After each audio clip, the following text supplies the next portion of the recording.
পলাশপুর জঙ্গলে টুনি তার দুটি ছোট্ট ছানাকে নিয়ে থাকতো। একদিন মাঝরাতে টুনির একটি ছানা বাইরে থেকে তার মায়ের গলার আওয়াজ শুনতে পায়। টুনটুন, মা টুনটুন, এসো, বাইরে এসো মা। টুনটুন তখন তার মায়ের আওয়াজ মনে করে বাইরে যেতে চায়। টুনটুন যখন বাইরে যাওয়ার জন্য দরজার কাছে আসে, তখনই তার মা সামনে গিয়ে দাঁড়ায় আর টুনটুনকে ঘরের ভিতরে ঢুকিয়ে নেয় আর বলে, টুনটুন, তুই এত রাতে বাইরে যাচ্ছিলিস কেন? মা, তুমি তো আমাকে একটু আগে বাইরে থেকে ডাকলে, তাই তো আমি বাইরে যাচ্ছিলাম। আরে না, ওটা আমি না, ওটা একটা শাকচুন্নি।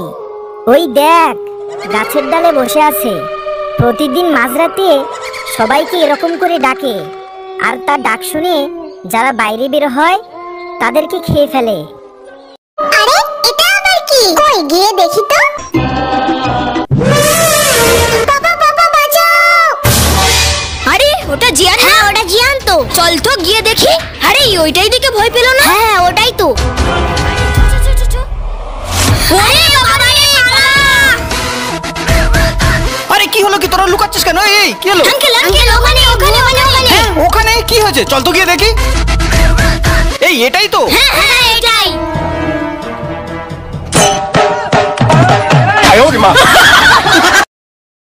জঙ্গলে একটি ডাইনি টুনি থাকতো।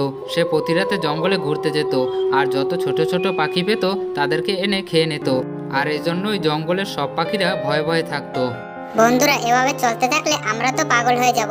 আমাদের সন্তানদেরকে চোখে চোখে রাখতে হবে, ওদেরকে একদম একা ছাড়া যাবে না। মিটুমা, রাতে যদি তোমাকে কেউ নাম ধরে ডাকে, তুমি একদম বাইরে যাবে না। এই জঙ্গলে একটি ডাইনি টুনি ঘোরে, তুমি সঙ্গে সঙ্গে আমাকে ডাক দেবে। এই কথা বলে মিষ্টি টুনি ঘুমিয়ে পড়ে। আমার ওই ডাইনি টুনিকে দেখতে অনেক ইচ্ছে করে, আজকে রাতে ওকে দেখবো। তারপর মাঝরাতে মিটুকে কে যেন নাম ধরে ডাকে। মিটু, বাইরে এসো মিটু।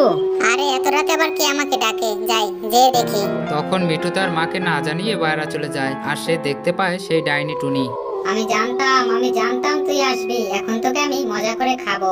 এই কথা বলে ডাইনি মিটুর উপর আক্রমণ করে আর তাকে খেয়ে নেয়। মিটু যদি তার মায়ের কথা শুনতো তাহলে হয়তো তাকে আর মরতে হতো না। বন্ধুরা, আমরা সবাই মা বাবার কথা শুনবো, তারা আমাদের ভালোই চায়।